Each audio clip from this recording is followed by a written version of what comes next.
Sa ngalan ng Ama, ng Anak, at ng Espiritu Santo. Amen. Sumainyo ang Panginoon. At sumayo rin. Mga kapatid, upang maging marapat gumanap sa banal na pagdiriwang, pagsisihan natin ang ating mga kasalanan. Sinugong tagapagpagaling sa mga nagsisisi, Panginoon, kaawaan mo kami. Panginoon, kaawaan mo kami. Dumating na tagapaganyayang ang mga makasalanay magsisi, Kristo, kaawaan mo kami. Kristo, kaawaan mo kami. Nakaluklukas sa kanan ng Diyos Ama para ipamagitan kami, Panginoon, kaawaan mo kami. Panginoon, kaawaan mo kami. Kaawaan tayo ng makapangyarihang Diyos, patawarin tayo sa ating mga kasalanan, at patnubayan tayo sa buhay na walang hanggan. Amen. Manalangin tayo. Ama naming makapangyarihan, kasihan mo kami ng iyong pagmamahal upang kaming nakabatid sa pagbabalita ng anghel tungkol sa pagkakatawang tao ng anak mo ay makapakinabang sa kanyang pagpapakasakit at pagkamatay sa krus. Sa pagsapit namin sa pagkabuhay niya sa langit, sa pamagitan niya kasama ng Espiritu Santo, magpasawalang hanggan. Amen.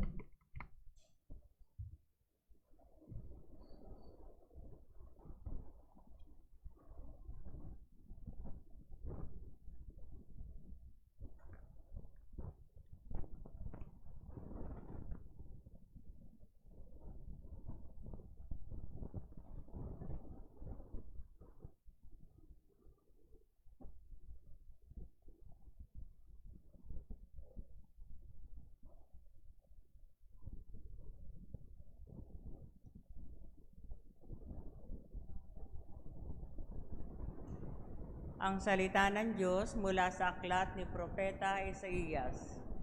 Noong mga araw na iyon, ipinasabi ng Panginoon kay Akas, "Humingi ka sa akin ng palatandaan, maging sa kailaliman ng kaharian, kinaroroonan ng mga yumao, o sa kaitaasan ng langit." Sumagot si Akas, "Hindi po ako hihingi. Hindi ko susubukin ang Panginoon." Sinabi ni Isaías, "Pakinggan mo, sambahayan ni David. Kulang pa ba ang galitin ninyo ang mga tao, na pati ang aking Diyos ay inyong niyayamot? Kaya nga't ang Panginoon na rin ang magbibigay ng palatandaan.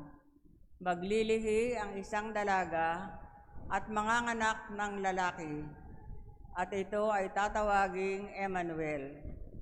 Ang salita ng Diyos. Salamat sa Diyos.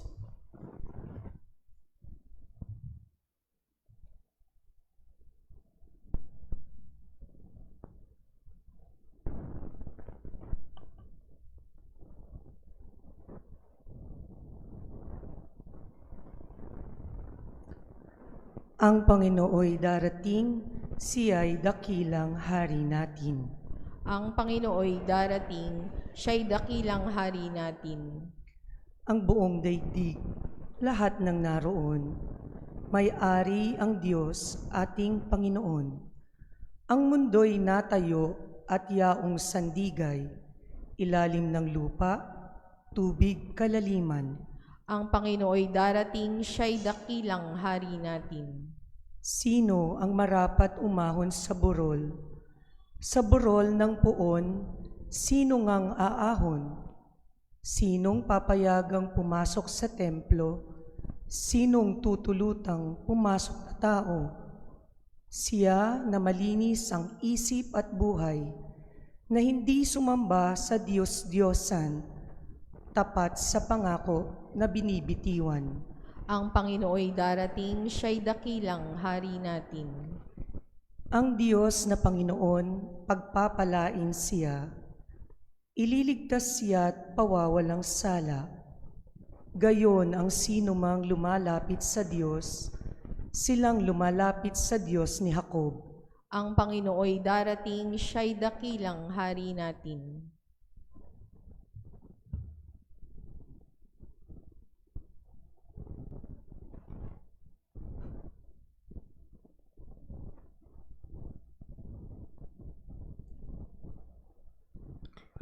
Ang salita ng Diyos mula sa sulat ni Apostol San Pablo sa mga taga-Roma.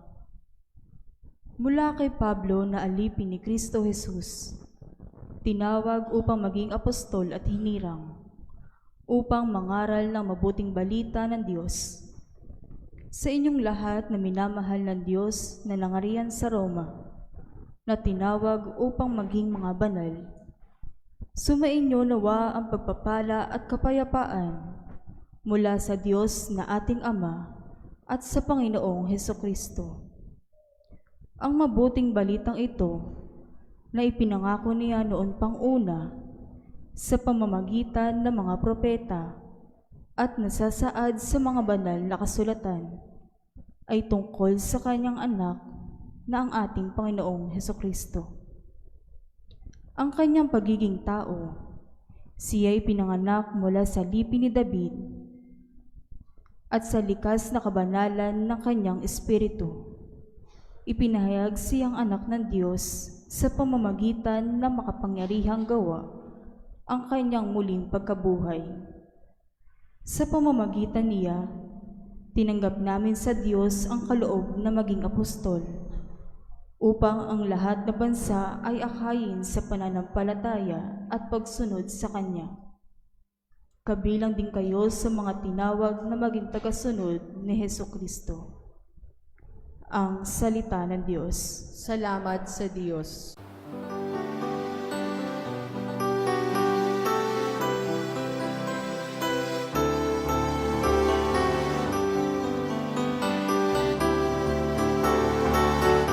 Alleluia, alleluia, alleluia, alleluia, alleluia,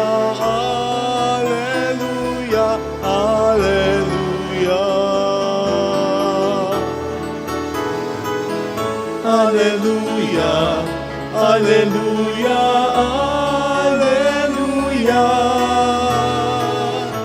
Alleluia, alleluia, alleluia, alleluia.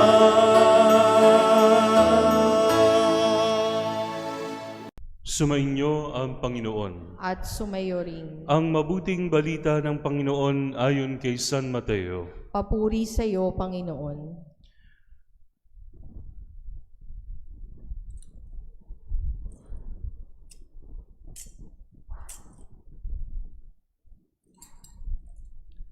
Ganito ang pagkapanganak kay Hesukristo. Si Maria na kanyang ina at si Jose ay nakatakda ng pakasal. Ngunit bago sila nakasal, si Maria ay natagpo ang nagdadalang tao. Ito'y sa pamamagitan ng Espiritu Santo.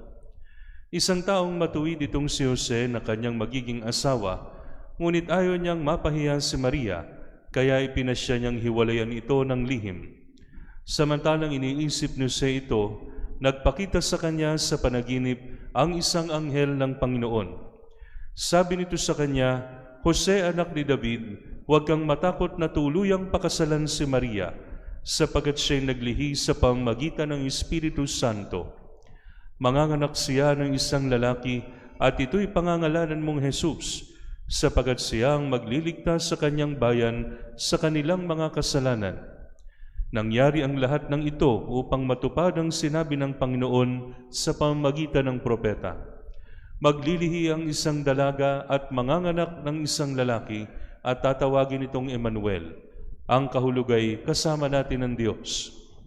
Nang magising si Jose, sinunod niya ang utos ng anghel ng Panginoon. Pinakasalan niya si Maria. Ang mabuting balita ng Panginoon. Pinupuri ka namin, Panginoong Hesukristo. Sa ngalan ng Ama, ng Anak, at ng Espiritu Santo. Amen. Magandang gabi po sa inyong lahat. Magandang gabi rin po, Father. Hindi ba pamilyar sa inyo itong ating binasang ebanghelyo? Binasa na natin ito nung isang araw. Pero mga kapatid, kahit ilang beses nating ulitin ang ebanghelyo at ang kasulatan, meron at merong ituturo sa atin itong mahalaga. Mga kapatid, sa kinalakhan na lipunan ni Maria at Jose, ang kasal po ay may 3 stages. Una, engagement. Pangalawa, betrothal. Pangatlo ay marriage. Kailan nangyayari ang engagement? Ang nangyayari ang engagement kapag sila'y mga bata pa, 6, 7 years old. At sila po mga kapatid ay ipinakikipagkasundo ng kanilang mga magulang. Hindi mahalaga kung kanino ka in love. Hindi mahalaga kung sino nagustuhan mo. Ang mahalaga yung desisyon ng iyong mga magulang. So yun po ang kinalakhan nilang lipunan at sila po ay engaged. Dito po sa ating binasang ebanghelyo, they are already betrothed. Ibig sabihin, 1 year na lang, ikakasal na sila. Pero si Maria ay natagpo ang nagdadalang tao at pinili ni Jose na hiwalayan ng lihim si Maria. Pero nung siya po'y kinausap na ng anghel, ipinagpatuloy niya yung kanyang commitment. Mind you mga kapatid, he has the option to get out. He has the option to remove himself from the sin. Pero sin, hindi sin, S-I-N, hindi S-I-N, kundi S-C-E-N-E, sin sa eksena, no? So, hindi niya ginawa yon kasi he's firm in his commitment to Mary.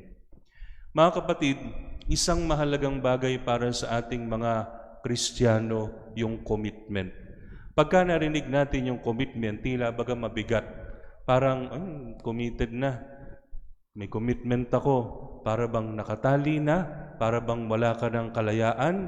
Para bang marami ka ng intindihin? Para bang marami ka ng trabaho? Pero mga kapatid, tandaan po natin, isa po sa sukatan ng karakter ng isang tao kung gaano siya nagiging faithful sa kanyang commitments. Ang sabi po mga kapatid sa Ingles, a person is judged, or the character of a person is measured on not how many options he keeps open for himself, but on the commitments that he shoulders and carries. Mga kapatid, tayo pong mga Kristiyano ay may mga commitment. Pero para maliwanag sa atin mga kapatid, kukunin ko po ang commitment sa 10 utos. Ang 10 utos po ay nahahati sa 2 bahagi. Ang commitment natin sa Diyos at commitment natin sa ating kapwa. Pero kung gusto mo pong hatiin further, commitment natin sa Diyos, commitment natin sa ating mga magulang, at commitment natin sa ibang tao. So magsimula po tayo mga kapatid sa commitment natin sa Diyos. Ang unang 3 utos ay patungkol sa pagsamba natin sa Diyos at ang pagiging faithful natin sa Kanya. Ilan po sa inyo dito ang nakakumpleto na hanggang ngayon ang walang absent ng simbang gabi? Pakitaas nga po ang kamay. Very good. Sino po may mga mintis na? O walang nagtataas? Ayaw niyong umamin. Wala kayong commitment. Alam niyo po mga kapatid, kung lahat ng nagsisimba ng simbang gabi ay committed magsimba every Sunday, mafulfill natin yung commitment natin sa Diyos na maging consistent sa pagsamba sa Kanya. Hindi lang tayo magsisimba tuwing simbang gabi, magsisimba tayo tuwing linggo. Mga kapatid, kayo mga nakikita ko ngayon, maswerte na ako kung makita ko kayo pagkatapos ng Pasko. Maswerte na ako kung makita ko kayo pagkatapos ng Pasko. If we are really serious doon sa ating commitment sa Diyos, gagawin nating consistent yung ating pagsisimba. Pangalawa, commitment natin sa ating mga magulang. Mga kapatid, maswerte kayo kung meron pa kayong buhay na magulang. At mga kapatid, pinipili nyo ba ang mga magulang ninyo? Pinipili ba magulang? Hindi, sapagkat ang Diyos ang pumili ng magulang ninyo para sa inyo. Kaya kinakailangan nyo silang mahalin, kinakailangan nyo silang kumustahin, kinakailangan nyo silang alagaan kapag dumating na ang panahon ng kanilang pagtanda. Hindi ibig sabihin na kapag ang isang anak ay may sarili ng pamilya, may sarili ng bahay, may sarili ng negosyo, may sarili ng buhay, ay kakalimutan na niya ang kanyang mga magulang. Sa mga naririto'ng may trabaho na mga young professionals na malayo sa magulang, Pag ba nagtatrabaho kayo for the rest of the week, pag nakahiwalay kayo sa kanila, tinatawagan nyo man lang ba? Nangungumusta man lang ba kayo? Nagbibigay man lang ba kayo ng pang-maintenance? Tinutustusan nyo ba ang kanilang pangangailangan sa abot ng iyong makakaya in a reasonable way? Our parents are one of our commitments. Father, wala naman sa Biblia yung aalagaan. Yung mga magulang ang may responsibilidad na alagaan kami. Oo, sa batas sibil, sa civil law, ang mga magulang ang may tungkulin na alagaan ang kanilang mga anak. But in our faith and in the Bible, ang mga anak ang may tungkulin sa magulang. So kung hindi nyo ginagampanan ang tungkulin ninyo para sa inyong mga magulang and you are able to but you don't, hindi yun commitment. At tumatakbo kayo sa commitment kung hindi nyo ginagawa yon. And then lastly, mga kapatid, sa 10 Commandments, for the last 6 commandments, it pertains to our commitment to our neighbor. So, sumasaklaw na dyan yung tungkulin nyo sa trabaho, commitment sa trabaho, commitment to other people, commitment to your friends, commitment to other responsibilities. Commitment is important. Kasi kung hindi committed si Saint Joseph, hindi sana naipanganak ang Kristo at hindi natupad ang propesiya. Gising pa ba tayong lahat? Okay pa ba? Yung mga nakakaraan, ang sermon ko, tig to 2 minutes. Sinabi ko, babawi ako sa inyo. Gusto nyo pa ba ng 15 minutes pa? Wag na. Mahalaga mga kapatid, sundin natin ang ating mga commitments, wag nating tatakbuhan, wag nating bibitawan sapagkat paraan ito para maipakita natin ang ating faithfulness sa Diyos at sa ating mga mahal sa buhay. Sa ngalan ng Ama, ng Anak, ng Espiritu Santo. Amen. Amen. Pahayag natin ang ating pananampalataya. Sumasampalataya ako Sa Diyos amang makapangyarihan sa lahat, na may gawa ng langit at lupa. Sumasampalataya ako kay Jesucristo, iisang anak ng Diyos, Panginoon nating lahat. Nagkatawang tao siya, lalang ng Espiritu Santo, ipinanganak ni Santa Mariang Birhen, pinagpakasakit ni Poncio Pilato, ipinako sa krus, namatay, inilibing, nanaog sa kinaroroonan ng mga yumao, nang may 3 araw na buhay na maguli, umakyat sa langit, naluluklok sa kanan ng Diyos amang makapangyarihan sa lahat. Doon magmumula ang paririto at huhukom sa nangabubuhay at nangamatay na tao. Sumasampalataya naman ako sa Diyos Espiritu Santo, sa banal na simbahang katolika, sa kasamahan ng mga banal, sa kapatawaran ng mga kasalanan, sa pagkabuhay na muli ng nangamatay na tao, at sa buhay na walang hanggan. Amen. Dumalangin tayo sa Panginoong Hesus, ang ating Panginoong nagliligtas at laging sumasa atin. Ang atin pong itutugon, halina Jesus, halina. Halina, Jesus, halina. Para sa ating pamayanan, upang lagi nating tanggapin si Jesus, ang Emmanuel, at ang tanda ng pakikipiling ng Diyos sa daigdig at sa ating pamayanang Kristiyano. Dumalangin tayo. Halina, Jesus, halina. Para sa lahat ng tao, upang tulad ni San Jose ay makinig sila at sumunod sa utos ng Diyos. Dumalangin tayo. Halina, Jesus, halina. Para sa mga mahihirap at nagdarahop, upang madama nila ang kagalakan na dulot ng matibay na pananalig at pagkakaisa sa mamunting pamayanang Kristiyano sa ating parokya. Dumalangin tayo. Halina, Jesus, halina. Para sa ating lahat na natitipon ngayon, upang ang ating pagsasalo sa hapag ng Eukaristiya ay humubog sa atin sa matuwid na pamumuhay at sama-sama tayong magbuklod sa pagsalubong sa Panginoon. Dumalangin tayo. Halina Jesus, halina. Para sa mga kapatid nating malapit ng pumanaw, upang tulad ni San Jose, magkaroon sila ng mabuting kamatayan, dumalangin tayo. Halina Jesus, halina. Sisindihan po ang ikaapat na kandila.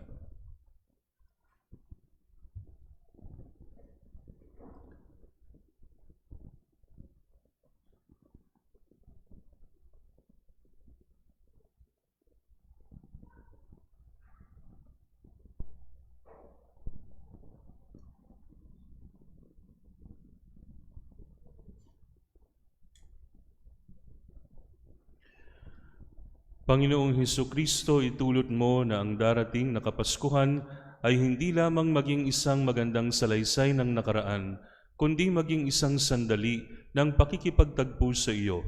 Hinihiling namin ito sa Ama sa iyong pamamagitan, kasama ng Espiritu Santo, magpasawalang hanggan. Amen.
Manalangin kayo mga kapatid upang ang paghahain natin ay kalugdan ng Diyos amang makapangyarihan. Tanggapin nawa ng Panginoon itong paghain sa iyong mga kamay sa kapurihan niya at karangalan sa ating kapakinabangan at sa buong sambayanan niyang banal. Ama naming lumikha, ang mga alay naming nakain sa iyong dambana ay pabanalin nawa ng pagkakaloob ng banal na Espiritu na pumuspo sa sinapupunan ng mahal na Birheng Maria upang magdalang tao at magsilang sa iyong anak na siyang namamagitan magpasawalang hanggan. Amen. Sumainyo ang Panginoon. At sumayo rin, Itaas sa Diyos ang inyong puso at diwa. itinaas na namin sa Panginoon. Pasalamatan natin ang Panginoong ating Diyos. Marapat na siya ay pasalamatan. Ama naming makapangyarihan, tunay ngang marapat na ikaw ay aming pasalamatan sa pamagitan ni Hesukristo na aming Panginoon. Ang pagsusugo mo sa Kanya ay pinahayag ng lahat ng mga propeta. Ang pagsilang niya ay pinanabika ng mahal na Birheng Kanyang inang tunay sa kapangyarihan ng Espiritong Banal. Ang pagdating niya ay inilahad ni San Juan Bautista sa kanyang pagbibinyag. Ngayon pinaghahandaan namin ang maligayang araw ng kanyang pagsilang. Kami nananabik at nananalangin lubos sa makaharap sa kanyang kadakilaan. Kaya kaisa ng mga anghel na nagsisiawit ng papuri sa iyo ng walang humpay sa kalangitan, kami nagbubunyi sa iyong kadakilaan.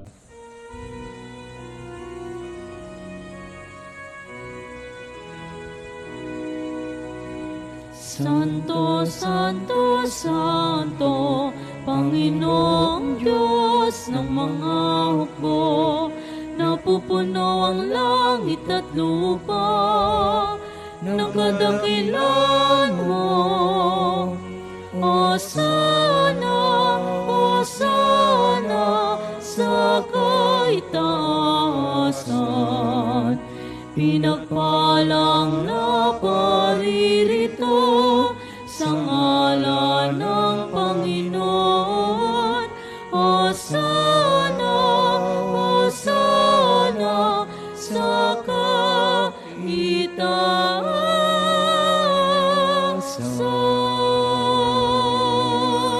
Ama naming banal, ikaw ang bukal ng tanang kabanalan, kahit sa pamagitan ng iyong Espiritu, gawin mong banal ang mga kaloob na ito, upang para sa amin maging katawan at dugo ng aming Panginoong Hesukristo.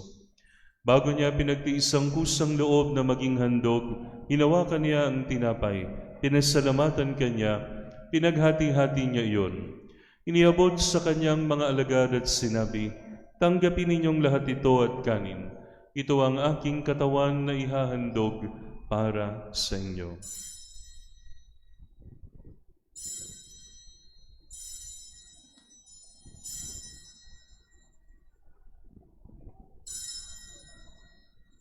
Gayun din naman nung matapos ang hapunan, hinawakan niya ang kalis, muli kanyang pinasalamatan. Iniabot niya ang kalis sa kanyang mga alagad at sinabi, "Tanggapin ninyong lahat ito at inumin. Ito ang kalis ng aking dugo, ng bago at walang hanggang tipan. Ang aking dugo na ibubuhos para sa inyo at para sa lahat, sa ikapagpapatawad ng mga kasalanan. Gawin ninyo ito sa pag-alala sa akin."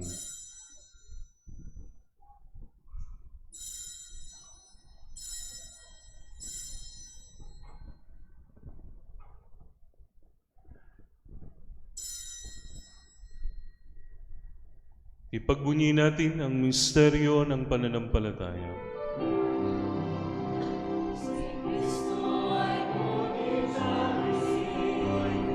Sarili ay inihain bilang pagkaitinumin, pinagsasaluhan natin hanggang sa siya'y dumating, hanggang sa siya'y dumating. Ama, ginagawa namin ngayon ang pag-alala sa pagkamatay at muling pagkabuhay ng iyong anak. Kaya tiniaalay namin sa iyo ang tinapay na nagbibigay buhay at ang kalis na nagkakaloob ng kaligtasan. Kami nagpapasalamat dahil kami iyong minarapat na tumayo sa harap mo para maglingkod sa iyo.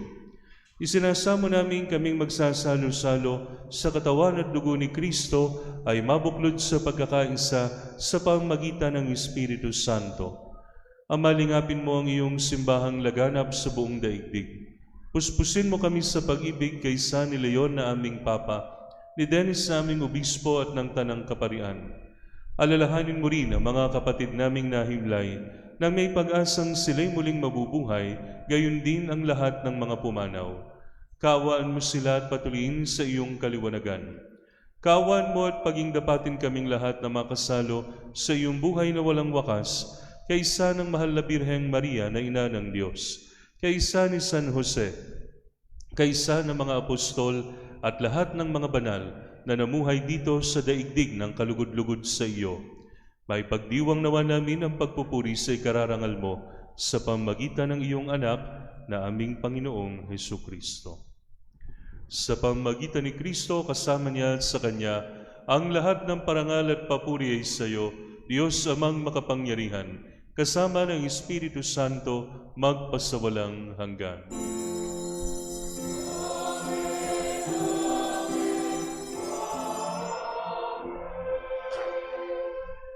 Sa tagubilin ng mga nakagagaling na utos at turo ni Jesus sa Panginoon natin at Diyos, ipahayag natin ng lakas loob.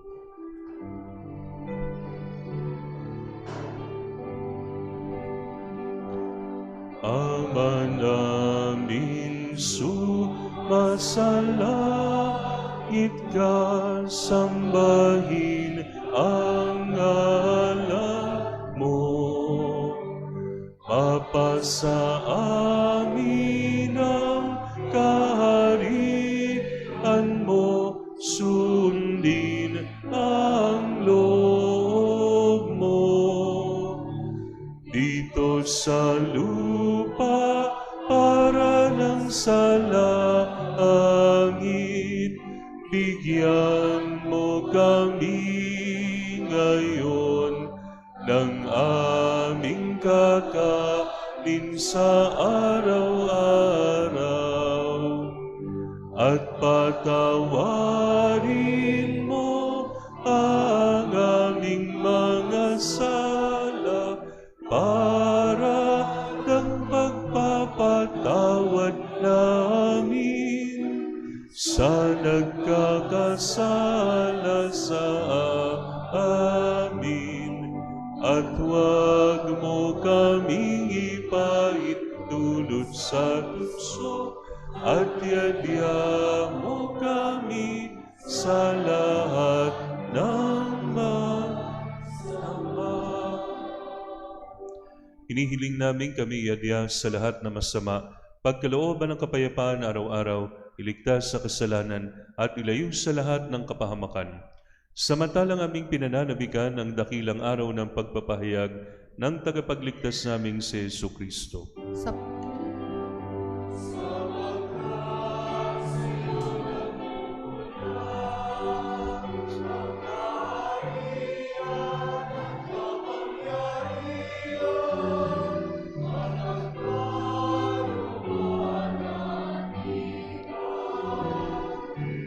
Magpasawalang hanggan.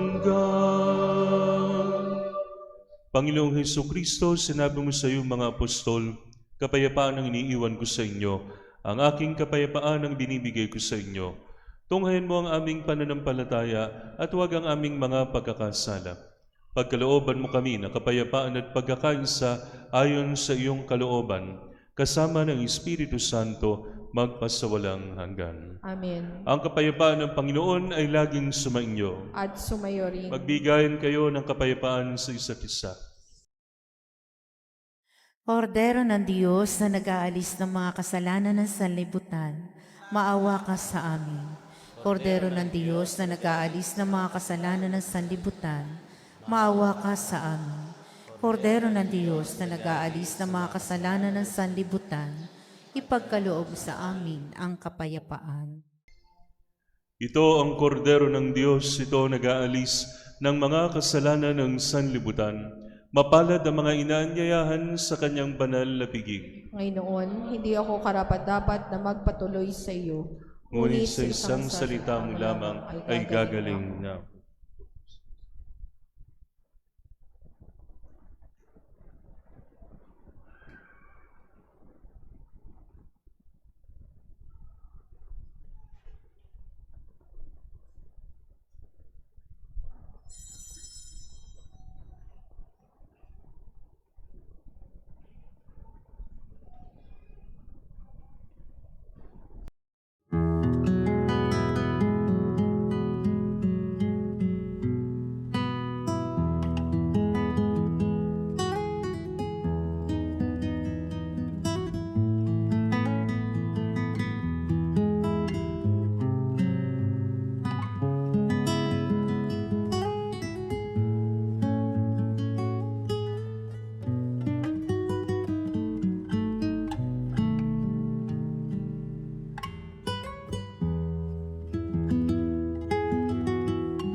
Manalangin tayo. Ama naming mapagmahal, amin lang pinagsaluhan ang piging na nagbibigay buhay. Habang papalapit ang dakilang kapistahan ng Pasko, lalo nawa kaming makinabang ng may pananabik sa pagiging marapat sa pagdiriwang sa pagsilang ng anak mo na siyang namamagitan magpasawalang hanggan. Amen. Sumainyo ang Panginoon. At sumayo rin. At pagpalain kayo ng makapangyarihang Diyos Ama, Anak at Espiritu Santo. Amen. Naiyalay ng banal na misa, humayo kayong taglay ang kapayapaan ni Kristo. Salamat sa Diyos.